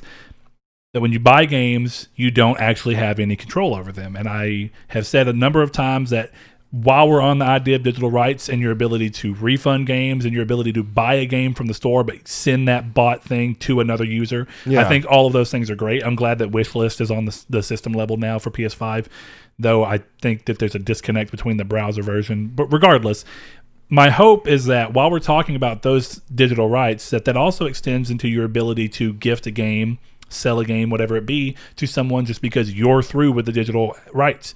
If you want to have it to where you'll never play Assassin's Creed Valhalla that you own digitally ever again, that you can go, my buddy really wants to play it, I'm either going to let him borrow it by allowing him to have access to my code or to my license for 2 weeks, and then after that 2 weeks it'll automatically come back to me, or I can outright give him the game, or I can outright sell him the game for whatever agreed upon price that we've seen fit. I would love that to come and be something that's on all digital things, and I even include that outside of games. I think digital movies should have that same right, because much like you typically see at yard sales where people have movies that they've bought and then watched enough times where they're like, I don't think I'll ever watch that again. You should be able to sell it and get rid of it. Yeah, I mean, to be fair, I don't think that any digital marketplace allows you to sell your games. No, not yet. And I don't think they even allow you to gift them your games. Yeah. And I think the reasoning for that is that you can only buy them for people. And that's because you saw how it happens on eBay now with the stupid PS Plus thing that people have been doing, where they're like, you could buy a slot on somebody else's console on eBay to unlock their PS Plus and the game share. I haven't seen that. So it's not surprising. You can only imagine that, like, I'm done with Valhalla. Here's Valhalla selling for $40. Well, now, does Sony lose $40 on that? Of course. And that's why. That's what I was about to say. The reason, outside of all that, the real reason is because they want you to be locked behind your purchases. And if you buy it, then the used game market goes down. And that takes less control away from the consumer and puts more control directly in the hands of the publishers and the actual platform. Which you don't want. Personally, I don't think you want it. Yeah, because, well, I mean, that's the thing, is that if there's no consumer power in anything, then you don't ever get a say in it. Yeah. Well, and I think it still comes down to the basic thing of you don't own that. You absolutely do not own Valhalla if you bought it for $60. You spent the exact same amount of money as I did, but you don't actually own it. You own the ability to play it until they decide that you can't, which does happen. Well, and that's a problem that thankfully doesn't happen to games very often, but there have been a number of movies that people have bought on Amazon and had their rights to watch it even completely taken away from them. That's why I don't mind that you won the physical version of Burger King that I'm buying. Because if say if I buy Demon Souls or something and Sony wants to go super, neo-communist, and they're like, okay, well, after 1 year, all your digital purchases are gone. I can go to the store and buy a copy of Demon Souls. Yeah. Which, not that these things will happen, but you're leaving the ability for them to by leaving this up on the table. I think that digital rights across the board, including what you're talking about, all need to be brought up to be more serious because it should be yours. You bought it. And even more so when you're buying it for the same price, or sometimes in certain countries even more than I am. Even higher. Day one, not even under sales. There are companies or countries rather where the digital version is $10 more than the physical version, which makes no sense. Zero sense. Yeah, and that's just the way the cookie crumbles. So for me, my biggest proponent for next gen would have to be stronger digital rights. And I kind of want them to keep the flow that they have with the PlayStation Store they have now. The ability to do stuff on my app, for my PlayStation is amazing. The ability to be able to buy games and download them, keep that going, make it stronger. I think I read that if you have a wish list, you can make a wish list, but it still won't notify you when games go on sale. I think that's correct. Which is a big, what's the point of a wish list then, I guess? Guess so that all the games are there without you having to go research, search for them again. But yeah. Now, if it shows, if you go into your wish list and it shows a discount price, that's one thing. That's cool. That's something. That's a move forward. But there needs to be a PSN notification that's, Persona 5 Royal is now $39.99 on sale in this PS Plus deal or whatever it is. But the other big thing is censorship. They still aren't relenting on censorship as much as they could be. And I don't get it, but I also don't think that that's a problem that will be fixed because they just show that they don't care currently. And there's been lots and lots of outcry on various platforms, and they really aren't relenting at all. I don't even think they've changed a single thing that has been censored, and it was mentioned out of fan criticism. And stuff like Devil May Cry 5 is why? An M-rated game. The Devil May Cry 5 thing was patched later out. Just like you remember that time we talked about how Outlast, I think it was Outlast 2, was able to repatch some stuff in that didn't pass certification the first time. I might be wrong on remembering exactly that, but the idea in my head is that they were able to add stuff into the game that originally was going to make it be adult only. I think it was Outlast 2. But regardless, with all of that going on, what made me think of is if Devil May Cry 5 on PlayStation 4 patched that out, did the PS5 release that just happened, was it back in there? Because this is technically a new release that had to be recertified. I don't know. And so it is. Outlast 2 adding content that was too adult for original release. So that comes down to that weird thing where is the ESRB kind of being skirted around there? And in that sense, could Sony has to approve patches, sadly. I don't think the ESRB has to re-rate patches. You know what I mean? Yeah. But sadly, I was going to say it would be cool if games were able to release and then go skirt around Sony. I should say, while we're talking about this, Sony's a company, and they're owned by people, and ultimately, I do believe that companies should be able to set their own rules. And if Sony wants to censor their games and say that you can't be on our platform without it, they have every right to do so. I just really disagree with it. And in my ideal situation, liking Sony, I'd go as far as say loving Sony. I think they have done a lot of good stuff for my life and given me a lot of great experiences, but my ideal form of Sony does not see a need to censorship or to censor products, and instead let people go through and determine what they think is too much for them and then not buy it. That's an age-old system that has always worked, and it allows personal freedom to be put in there. It allows artist freedom to flex what they want to, and without somebody else determining what they think is too much. The ESRB is there for a reason. They do their job. If something is too much, they will rate it as such. If it's not too much, they will again rate it as such, and we will be left to make that decision on our own. Just because people can buy games for 12-year-olds that are adult only does not mean anything.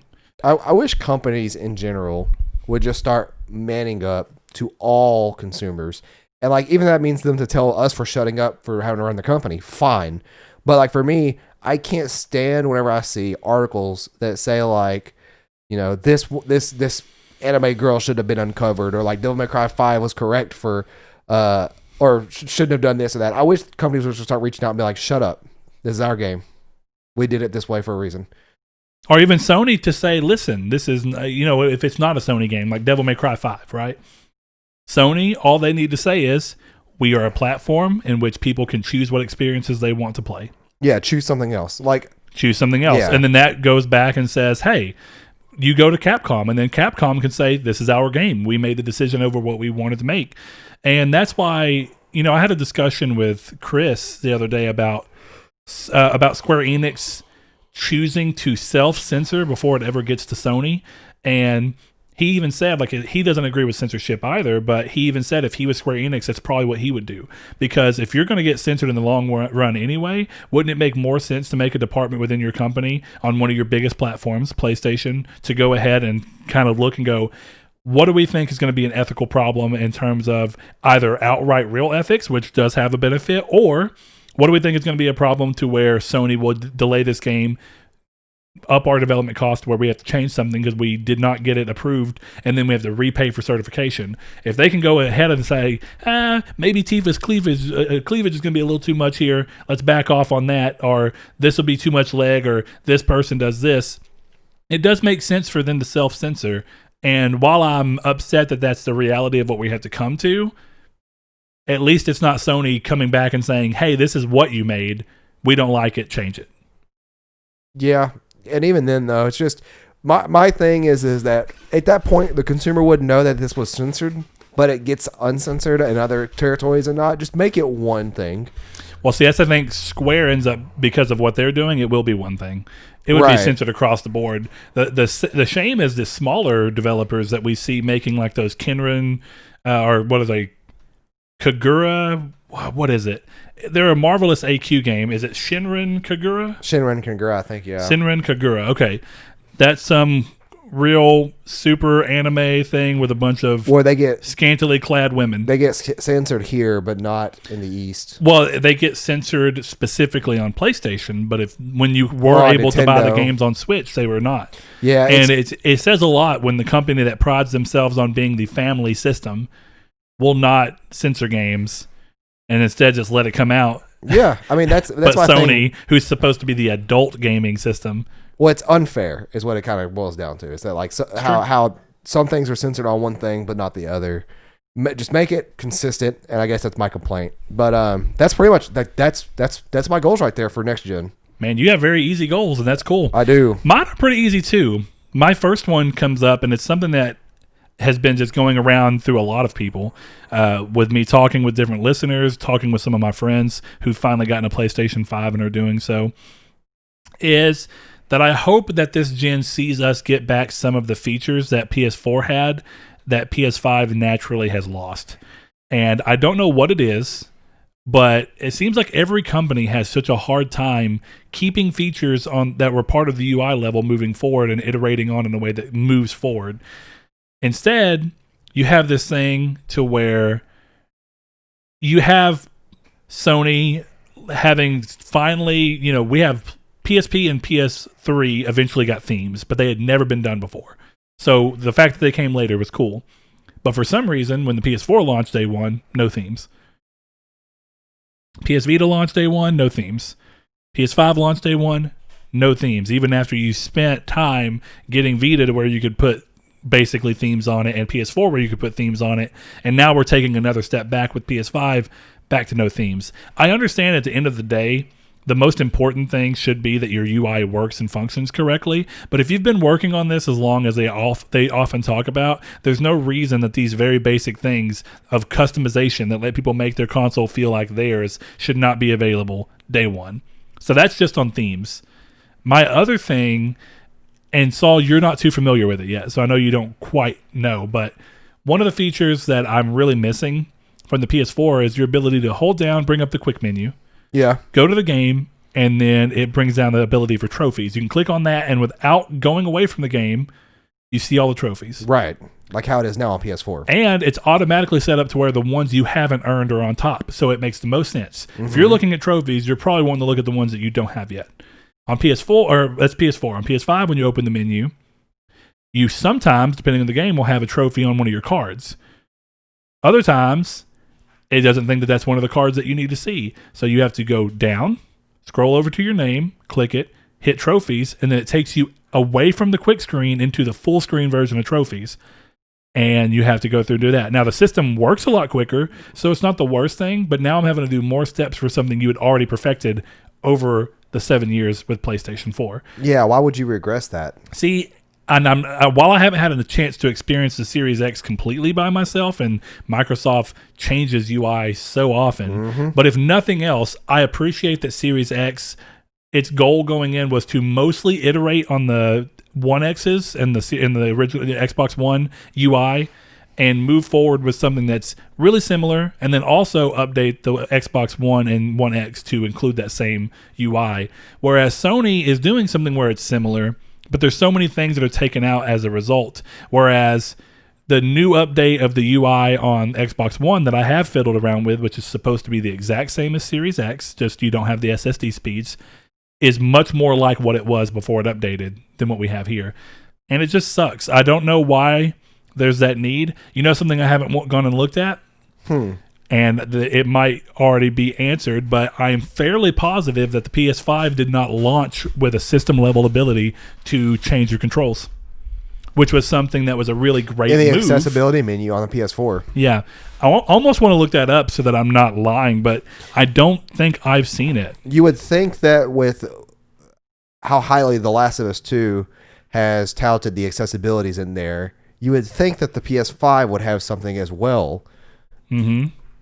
Different color modes for color blindness, different control schemes for people who need them. Well, and some of it's there. Yeah, but I'm some not saying, of it's not. And I don't know if it's there or not. I don't have a PS5 yet for preface. Yeah, I'm going to look up PS5 UI button mapping because, you know, one of the other things they came under fire for a little bit was that it looks like you might be able to. Was that the button for confirm, which has always been circle in Japan, is now X in Japan, just like it is everywhere else. Worldwide Industries. All right, let's look. Go down, go to accessibility. This is PS5. We can go to controllers, custom button assignments. Thankfully, it is there. I'm glad that that's one thing they did not leave behind. So that's good to know. I appreciate that. But the fact that they've done it with so many other things would leave you to believe that there's a high chance it wouldn't be there. Glad to see that it is, but I would like to see Sony bring back a lot of the features. Folders were something that I think makes no sense to not have day one. Wait, they don't have folders? Folders day one on PS5 does not exist. Why? I don't know. Why? That doesn't make any sense at all. Folders existed on PS3, but didn't exist on PS4 when it launched either. I don't get how companies can take UIs.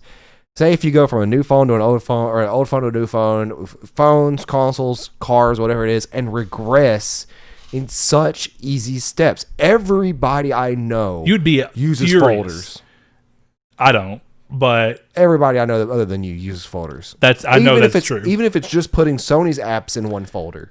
I'll take that back. I don't use folders on PS5 because the way I play games means that they're always right there in the front anyway. Right. And because I use disc. When you put a disc in, it's automatically there. Right. Digital people, it matters more. But because I use my Vita in a mostly digital sense, all of my Vita titles are in bubbles. Right. Where they're like ones that are together. Like, okay, these are all action adventure. These are all whatever. And that's the Vita's folder in a way. Yeah, and see, that didn't launch with folders either. That had to come later. So you get to this thing where I don't understand. Like you said, phones were the first thing I thought of. If you had a phone, and let's just keep it within a single line because that makes the most sense. You're buying a PS4, you're going to a PS, or you bought a PS5 from a PS4, you'd expect it to be same. If you bought an iPhone 11 and then you went to an iPhone 12, and then suddenly you didn't have the ability to do FaceTime. Yeah, it doesn't make sense. Like, especially if it's a simple, usable feature that a lot of people take advantage of, and why it regresses has to be a pet peeve of mine in a big form. You would think that when designing the new UI, you'd go, people loved folders. We had to work that in. We're going to make sure it's here day one. Yeah. Like, this is, what are the staples of the UI? The staples of the UI are button mapping for accessibility, folders so that people can better organize their games, the ability to have themes so that you can customize it and have what you want. Themes also doesn't make any sense. Why? Like, why? I just don't get it. Why? Like, even if it's because of the theme store and the theme store wasn't ready yet, let people make custom themes. Nobody. I also don't know anybody who buys custom themes. Everybody I know, speak up in Discord or on Twitter or on Facebook and let me know, because I'm curious. Have you bought themes? Or do you typically just get the ones that come free? Yeah, or do you just use your pre-order themes or your collector's edition themes, or do you make your own themes, like with your own, you could take a custom theme and then make it the buttons and then make your own background? Not even that. Why don't you have the ability, day one, to just set your own picture as a background? You can't do that? No. Why? Let me double check. Don't make me mad for no reason, because if you say that there is. I promise you, I don't think you can change your background. Nope. Yeah. Yeah. This it just doesn't make sense. You kind of made a comment earlier when you said that the PS5 at launch. What did you say? You said the PS5 at launch feels differently than the PS4 at launch or something? Well, that at launch the PS4 didn't have all these features, but then built them up. But then the best thing I can actually say that it makes me feel like, as stupid as this is, because this is something that used to happen all the time and still is something that games, sequels specifically, have to deal with. It feels like when you're playing a game and you beat it and then you play the next game, and because it's a new game, they need you to not be the OP guy you were at the end of the last game. So they make up an excuse to take all your powers away. Yeah. Every Metroid game That's exactly what this feels like. It feels like at the beginning of God of War 3 or 2, 3, when they drop you in the River of Styx because you're a god. It's like, well, okay, we need to revoke your godness and then throw you into the River of Styx so that there's a story reason as to why you lose all this stuff and you have to build back up. Every single Metroid game ever. It just, you hate it in games, but you at least somewhat see why it needed to be done. But then you have it here, and there's no reason that is obvious as to why it maybe needed to be done. And so it's even more frustrating. Yeah. But yeah, I think that if we can get to a point where everything's back, and then this would technically be for the following gen, I would hope that whatever PS6 is understands that and then iterates. And instead of losing a bunch of features, you iterate like what they've done here. This UI does not look that different from PS4, but it's a little sleeker. So you would imagine that this would be like, we're improving on the PS4's UI by iterating upon it. But instead, it seems like you just rebuilt one from the ground up, which is cool. Yeah. But if you're going to do that, make sure that those base level features are there. So that's one. Games, for me, is something that comes to mind. I really am torn, and I have been as I've been thinking about this, as to whether I want to see a new Infamous. But I feel like I would love to see a new Infamous because of the fact that there's so many powers that you can do in that particular thing, to where Infamous is a run that doesn't have a well that never has to run dry, as long as you have creative people behind it. True. If you can think of an interesting power set and then make a game that has you doing that power set, it'd be like right now you have Spider-Man. And Spider-Man, you understand what his power sets are. Web. Yeah, but then you can make Miles Morales, who has a couple of different powers. And naturally, he has some of those same ones, but a couple of different ones. Why can't you do that with the next one? With Infamous, why can't you go through? A lot of people thought you couldn't step back from Second Son having 4 powers, which 3 of which were actually fleshed out in one concrete, which was just, you got it. But I think that that's wrong, because even though it's a shorter game, First Light focusing specifically on the neon powers, but then actually expanding out the neon power set more than the actual game did, made a lot more sense, and I think it made a really great game. And I think that you could do that. You know, they talked about some power sets for Second Son, like they were going to have glass powers where you'd be able to like pull glass in and shoot shards at people. That'd be sick. And when you're thinking about a game where you're in a sprawling city, all of the games have been, you have glass galore. So it's a perfect power to use in this concrete jungle, you know? Just like concrete was a perfect power to use, where you're always around concrete, so you can pull it out of anywhere. And then be able to play on, you're in the forest, and the forest has no concrete. What do? I would be curious as to what their next Infamous game would be, and what the powers would be. Like, go to the moon and give me moon rock powers. Again, and then make aliens invade. Again, there's no reason they can't. Infamous is just about having powers and having moral decisions that come with those powers. That's every superhero game ever. Yeah. Or what I mean is every superhero story ever. Well, yeah. And then you can make that into a game, and they don't have to be connected. You can connect them if you want to, but you don't have to, and that's really cool. The bigger question I have around Sucker Punch, though, because I don't know that Sucker Punch would be the ones to make a new Infamous, is what they do next in general. Because I am probably going to say something that's crazy. I don't think that a sequel makes sense for Ghost of Tsushima. Don't say that too much about why. I'm not going to say too much. I just personally don't think it makes sense. You certainly can, but I don't think it makes sense. I think you're stretching an idea much longer than it needed to be. Like much further than it needed to go. So that's one of the games that I had in mind. I also clearly, as if you haven't known, when the Insomniac purchase happened, Insomniac have a bunch of teams. Oh, yeah. I really, really want to see Insomniac be able to come back to the idea of Resistance.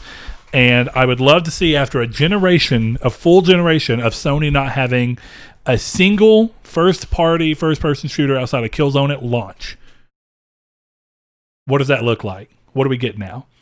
And that kind of comes into my idea of seeing Sony, and I don't know that they'll necessarily do it, but we talked about it with the indie games and like what they did with Concrete Genie, where I want to see Sony back off a little bit and still do these big games, but allow a couple of teams and studios to make smaller games at that like $40 price point.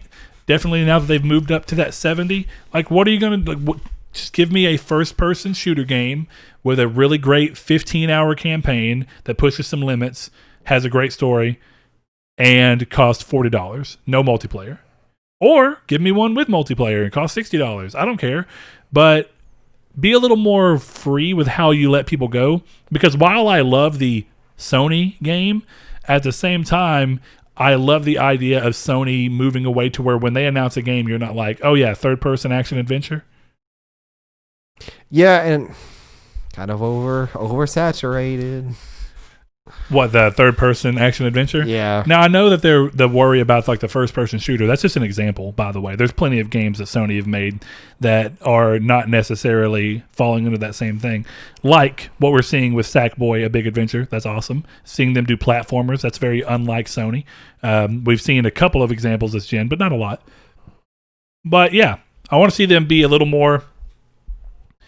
I want them to be thought of for more than just the over-the-shoulder third-person action-adventure game with a big focus on story. Because while I love those, and I'm glad they do them, and want them to continue to do them, there's no reason that you can't have a company with a little bit more variety.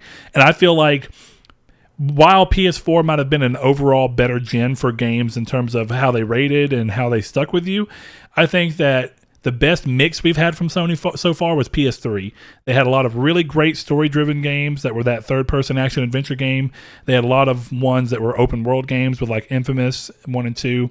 And then we also got to see them do things like Killzone and Resistance, and even smaller games like Puppeteer and Rain, and I think it was called Rain.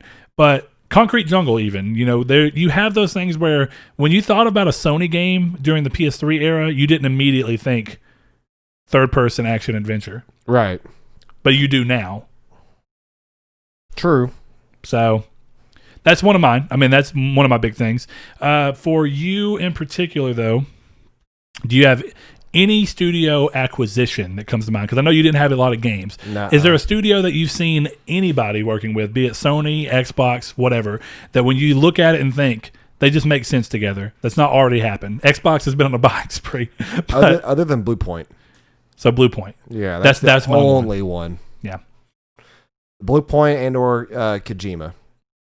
See, Kojima, I still wonder.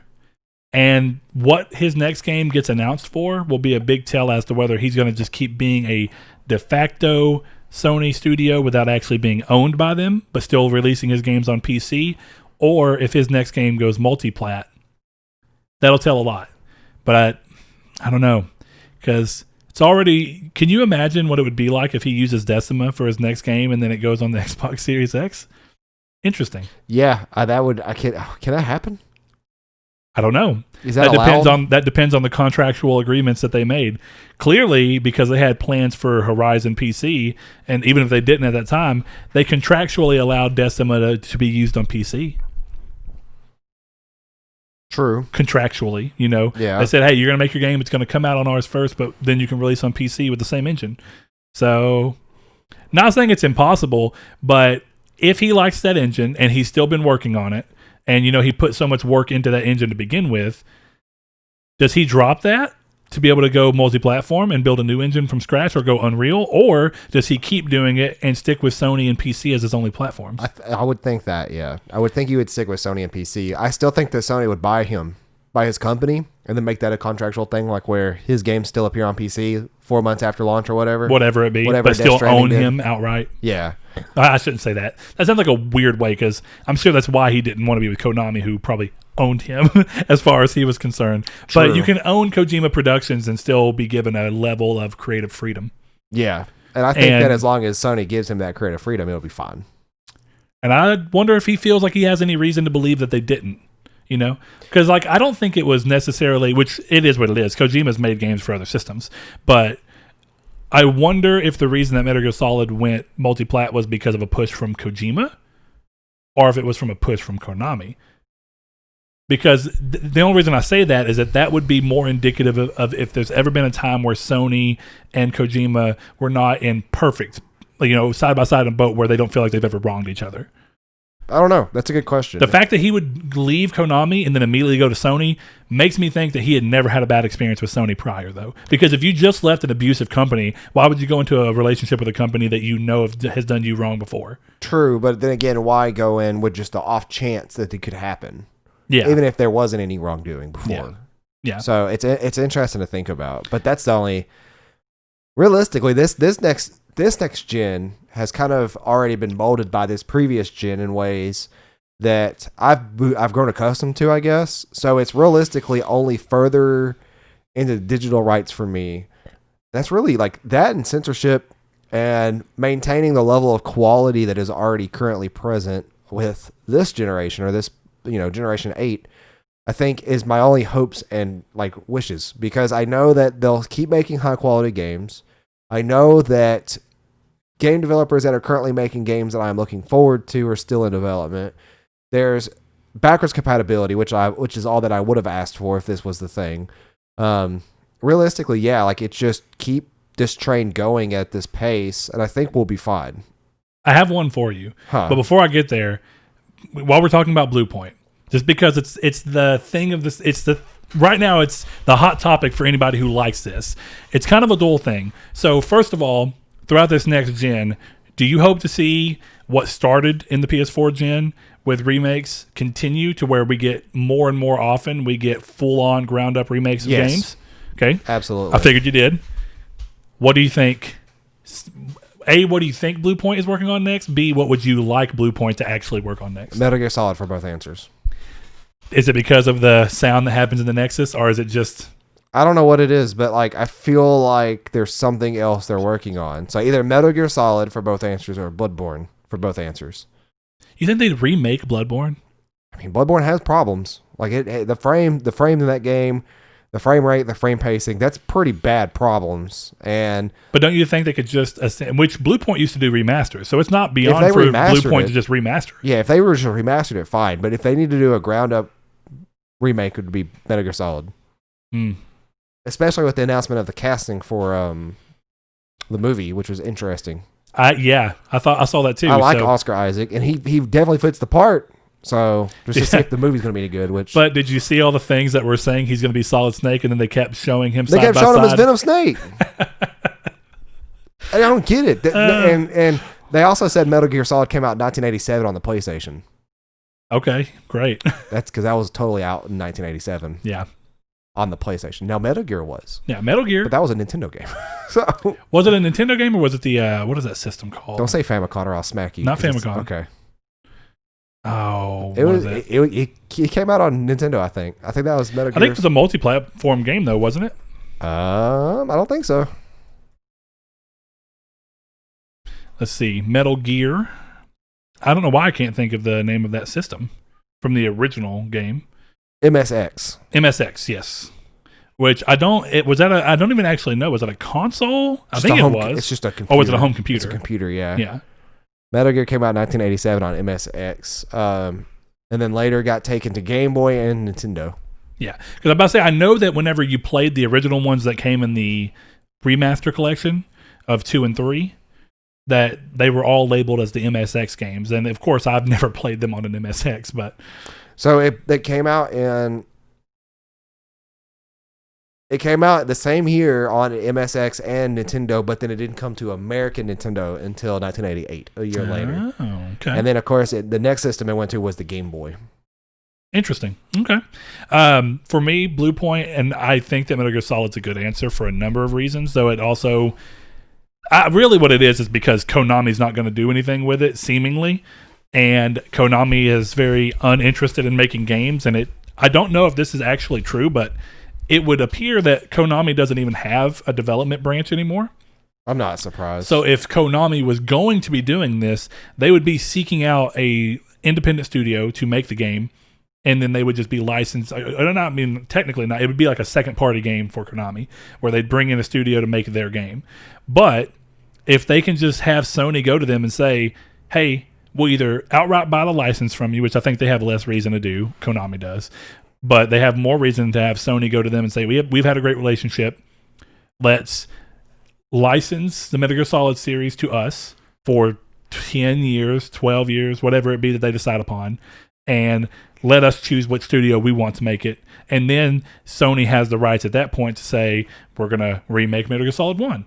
We're going to make a new Metal Gear Solid. We're going to reboot Metal Gear Solid. Who knows what the answer would be, but they would have the freedom to do so. And because Konami's clearly not going to be doing anything with it anyway at that point, then it makes the most sense to me to just let it go into Sony and have Sony choose Blue Point to do that with a remake. And a remake makes the most sense. For people that didn't get in the 5, the remake would be a cool way to show off the game series and then let people experience the first one with a new spit shine. And then you can go on from there. Yeah, like But the question always comes: do you remake this? Do you remake 2 after that? Do you remake 3? What do you do? Do you remake 1 and then make a new game? No, I would think you would remake. Do you remake 1 with Blue Point and then you let Kojima get Metal Gear Solid back? Would Kojima even do it? Honestly, Metal Gear Solid is really only playable on one system currently, right? Like he has 2. I guess the original PlayStation and GameCube. The original one. That's what I said, the original PlayStation or GameCube. Well, PC. No. Could you play Metal Gear Solid 1 on PC? Yeah, it was part of the recent releases they did. That's right. Yeah. But all the other ones have been remade, and you can actually play all the other ones on, PlayStation now. You can play the Metal Gear Solid collection, which is 2, 3, and... no, it's not 4. 2, 3, and Peace Walker. Yeah, 2, 3, and Peace Walker. So, Solid, I think, would be enough. And I think that would maybe even get a next gen remaster of all those games too, like an HD simple remaster, at least 4, because 4 has only been on one console ever. Yeah, I think 4 makes the most sense to, even if it was just taking 4 and bringing it in 4K. I'm curious as to how I would stand on 4 now, because it's not my least favorite Metal Gear Solid game, but it is definitely not one of my top 3s, because it's Metal Gear Solid 1, 2, and 3. I don't agree. I've long said Metal Gear Solid 4 to me is the perfect Metal Gear Solid game. Absolutely not. So what was the community's take again? We're just going to ask them this question in reverse. Basically, what do you want from next gen? Do you want to see more cross-play stuff? Do you want to see... I guess I should say cross-save. And I didn't get to my 1 for you. It's really quick, and I do think you'll agree. Okay. One of the things you'll notice on PS5 whenever you finally get it is that so far, pretty much every game has a performance mode. That is not what we saw on PS4 Pro. No. And if we saw a performance mode, it wasn't 60 frames per second.